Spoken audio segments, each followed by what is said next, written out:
There has long been a conversation within Israel if we made a strategic mistake in not releasing the footage of October 7th to the masses and the public. You've probably heard about the 47-minute video, this video that documents some of the worst atrocities of Hamas, who were proud in their documentation. They were wearing GoPros. They were so excited to document all the terrible things that they did. And Israel made a decision to not release this footage to the public. And why did they make that decision? Because it was highly, highly controversial and contested by me as well.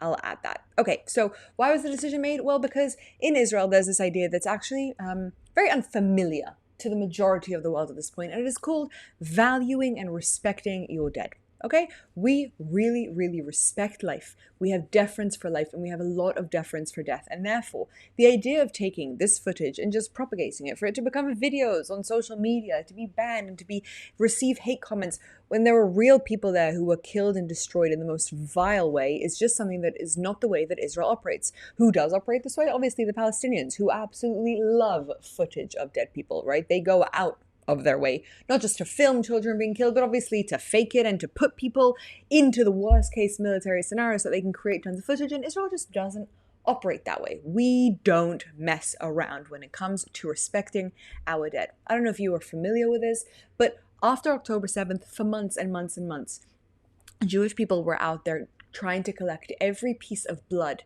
Okay, every drop of blood, scraping buildings, scraping posts, scraping streets to make sure that every drop of blood received a proper kosher burial, okay, which is something that is very, very important to Jewish values. This is why getting every single hostage who is not alive home is so important. We deeply, deeply believe in the burying respectfully of the bodies of our deceased ones. We take it very, very carefully. And so therefore Netanyahu's decision yesterday was one that has sparked a lot of controversy. What is this decision? He released a video, one of the most harrowing videos from October 7th, in which there is, and I'm going to say there's a trigger warning, so skip the next 30 seconds if you don't really want to hear exactly what the video depicts, but it depicts a father being with his two children. They threw a grenade, the father jumps on the grenade, the children then leave covered in what seems like their father's remains, disgusting, and then the Hamas terrorist goes inside to get a Coke. Okay? It is a terrible video. It is a disgusting video as part of the 47 minutes, and Netanyahu decided yesterday to release it to the public to remind the world, to try and remind the world of the fact that this war in Gaza really needs to continue. Okay? Now, at the family's request, this was actually not released publicly in Israel. It was released to the world, and why is that? Because as Israelis, number one, I don't think we need more trauma. We don't need to see more of this footage. We are very clear on how problematic Hamas is. But also, we don't gain from seeing this video at this point. Okay, it's not just about trauma. It's about what is there to gain by the footage. And that is the essence of the question of should the footage after October 7th been released to the public, or should it not, and should it be released now? So let's break this down to a few things. After October 7th, I believe that we should not have released the footage. At the beginning, I was speaking a lot about the fact that I think that we need to show the world, but it became clear, really, really clear, very, very quickly, that the world did not give two about it. They just didn't care. It didn't matter how graphic, how disgusting, how revolting what Hamas did, they didn't care. And therefore, if they're not going to care, then why show this footage, which comes at the expense of the family and at the expense of the people who were murdered, who were humiliated this way? And we're talking about rapes. We're talking about absolutely disgusting, disgusting, disgusting behavior that was documented. Okay?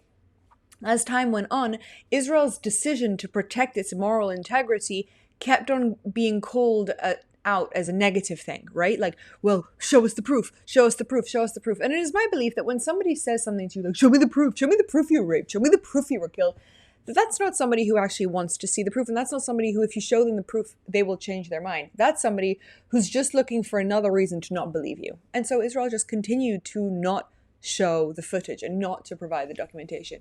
So yesterday's decision by Netanyahu was interesting because what he did was release it to the public, to the world, to show it to everybody, but not to Israel, saying the people who actually have respect and deference for what happened, they don't need to see this. We don't need any reminders. But the people out there who can't wrap their head around the fact that Hamas here is the enemy, they should see this. And the family agreed and supported this. Super interesting decision on his behalf. Now, the 47th minute video, which was completely devastating and heartbreaking and really, really hard to watch was a video that was shown to a lot of very important people. And it is my belief that every person who watched that video understands what we are up against. They just understand it because the documentation and the pride that these people held in the destruction of other people, forgetting Jewish or not, just the absolute cruelty, the next level disgusting and shocking lack of heart and lack of just any sort of civilized norm that a person needs to be able to document this footage, let alone watch it and stomach it. It's beyond comprehension. And I think it made it very clear to everybody out there who watched it that this is something that needs to be gone. It just does. It just needs to be gone. It needs to be done. It needs to be ended. But the unfortunate thing is that whenever we have footage released to the public, not to individuals, leadership people, right? So people in government who watch this video and make important decisions, but to the public just keep on commenting the most vile and disgusting things on these videos. They just can't wrap their head around Hamas being a terrible body. And I think it's very interesting because I think it comes back to the idea that people are just afraid. What is easier? What is easier to believe? That there's a group like Hamas who are planning on taking over the world and they have already succeeded. Okay, I want to read to you something that I saw the other day. It flabbergasted me. Okay, this is some of the facts on what's going on in England right now. The mayor of London is a Muslim. The mayor of Birmingham is a Muslim. The mayor of Leeds is Muslim. The mayor of Blackburn is Muslim. The mayor of Sheffield, of Oxford, of Luton, of Oldham, of Rochdale. 4 million out of 66 million people in England are Muslims, and they managed to take over the leadership of so many of the cities. They are actually succeeding in doing what they have set out to do, and they are barbaric and evil in their ideologies. So what's easier to believe? That this group exists and they're coming after your children, or that Israel is just a terrible occupying force and they're just terrible people and they deserved it? It's easier to believe that I am a terrible person than it is to believe that there's actually a really planned thing going on. And next episode of my JNS podcast, where we talk about how the media manipulates and how the media really takes over the world, we'll be discussing this in depth. What is the strategy of takeover of the world? And how do we fight back is also a massive part of it. But what is the strategy? Because I think it's really important for us to wrap our heads around. And I think that this video might be a little bit too late. It might be a little bit too late, but I think it's important to remember that as a Jewish society, even if you hoped and thought maybe we should have released this to the public, which is what I felt at the beginning, okay?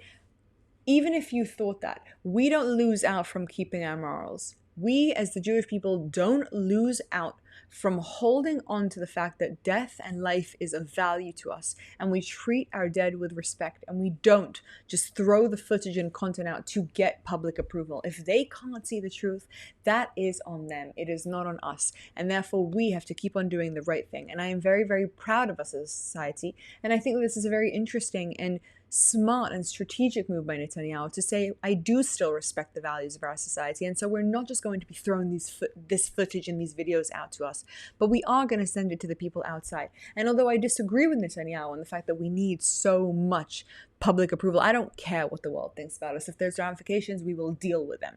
But I do think that there's a lot of beauty and strategy in it, and it is a good thing for us to say that we still stand by our morals. We will remind you who we are up against, but if you forget, if you don't want to believe it, that is on you. It is no longer on us.